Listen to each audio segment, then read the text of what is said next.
বিসমিল্লাহির রহমানির রহিম।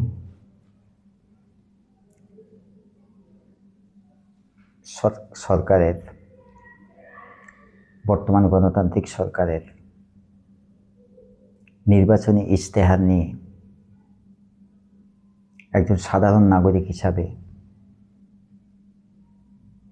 আমি আমার প্রতিক্রিয়া ব্যক্ত করছি এবং এই প্রতিক্রিয়া ব্যক্ত করাটা সেটা আমার সাংবিধানিক অধিকার। তো বর্তমান সরকার ক্ষমতায় আসার পর, রাষ্ট্র ক্ষমতায় আসার পর জনগণের বিপুল ম্যান্ডেট নিয়ে বর্তমান সরকার রাষ্ট্র ক্ষমতায় এসেছেন। সরকার গঠনের পর গণপ্রজাতন্ত্রী বাংলাদেশ সরকারের মাননীয় প্রধানমন্ত্রী তার নির্বাচনী ইশতেহার অনুযায়ী, দলের নির্বাচনী ইশতেহার অনুযায়ী উনি ওনার কর্মকাণ্ড পরিচালনা করে আসছেন, যেটা জনগণের কল্যাণে। তো এর মধ্যে একটা হচ্ছে যে উনি অর্থাৎ বর্তমান সরকার ফ্যামিলি কার্ড সে বিধানটা চালু করেছেন তার নির্বাচনী ইশতেহার অনুযায়ী। ফ্যামিলি কার্ডের আওতায় বাংলাদেশের 4 কোটি নারীদেরকে এই ফ্যামিলি কার্ড বিতরণ করা হবে। অলরেডি হচ্ছে, এটার কার্যক্রম শুরু হয়ে গেছে। কিন্তু প্রশ্নটা হচ্ছে, এই ফ্যামিলি কার্ড বিতরণ দেশের অর্থনৈতিক সমৃদ্ধির জন্য খুব কাজে আসবে। অর্থাৎ অর্থনৈতিকভাবে যখন একটা পরিবার সমৃদ্ধ হয়, তখন একটা সমাজ অর্থনৈতিকভাবে সমৃদ্ধ হয়। সর্বোপরি রাষ্ট্র অর্থনৈতিকভাবে সমৃদ্ধির পথে এগিয়ে যায়। কিন্তু এখানে একটা বিষয় হচ্ছে, আমাদেরকে অর্থনৈতিক মুক্তি অর্জন করতে হবে। That is we have to achieve economic emancipation. অর্থনৈতিক প্রবৃদ্ধি এবং অর্থনৈতিক মুক্তি কিন্তু এক জিনিস নয়। অর্থনৈতিক প্রবৃদ্ধি অর্জন করতে হলে সর্বপ্রথমই প্রয়োজন অর্থনৈতিক মুক্তি। আমাদের মোট জনসংখ্যার অর্ধেকই নারী, এবং এবারের নির্বাচনে নারীদের অংশগ্রহণ ছিল, ব্যাপক অংশগ্রহণ ছিল। নারীদের অংশগ্রহণ, স্বতঃস্ফূর্ত অংশগ্রহণ ছিল। নারীরা নির্বিঘ্নে ভোটাধিকার প্রয়োগ করেছে।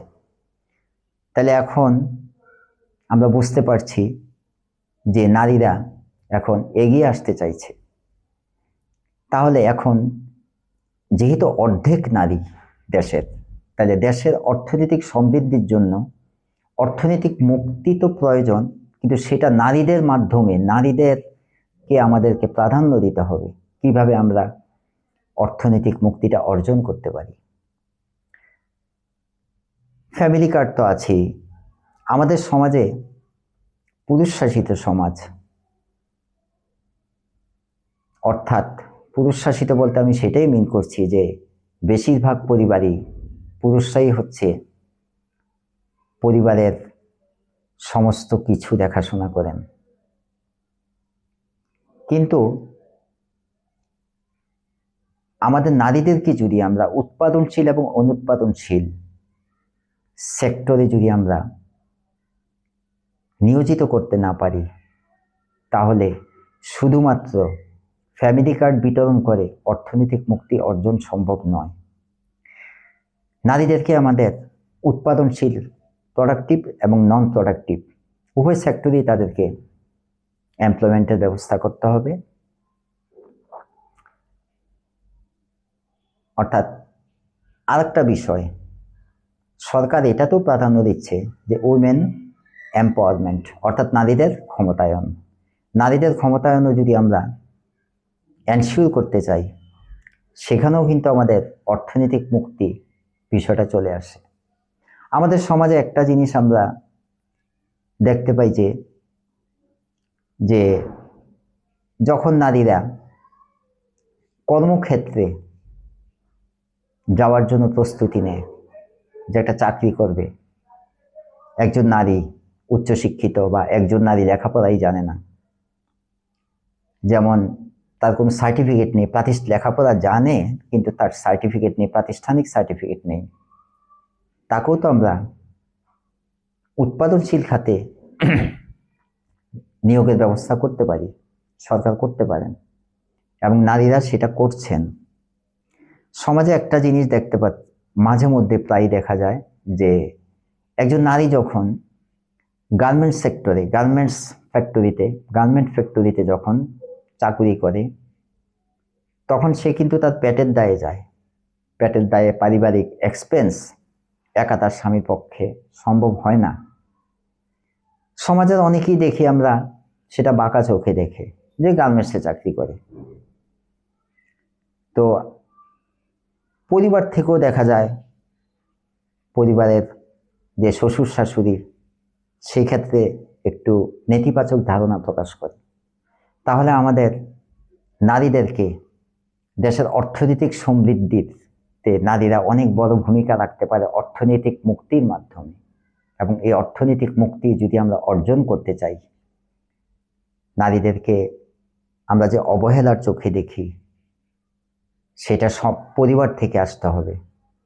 পরিবার যদি নারীদেরকে সেই সুযোগ সুবিধাটা দেয়, সর্বোপরি সমাজ যদি তাকে সেই সুবিধাটুকু দেয়, তাহলে নারীরা কর্মক্ষেত্রে তারা নিজেদেরকে এতটা অসহায় বোধ করবে না। তাই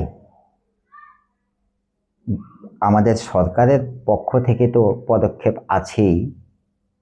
ফ্যামিলি কার্ড একটা পরিবারের আর্থিক সচ্ছলতা কিছুটা আনতে পারে, এবং চক্রাকারে সে ফ্যামিলি কার্ডের জন্য সরকার যে 2500 টাকা অ্যালট করেছেন, বরাদ্দ করেছেন, সে 2500 টাকা সেটা চক্রাকারে সেটা একসময় দেশের অর্থনৈতিক প্রবৃদ্ধিতে ভূমিকা রাখবে। কিন্তু সেটার পাশাপাশি সরকার নারীদের জন্য কর্মসংস্থানের ব্যবস্থা করাটা অতীব জরুরি, যেহেতু দেশের জনগোষ্ঠীর অর্ধেকে নারী। তাই সরকারের পক্ষ থেকে নারীদের জন্য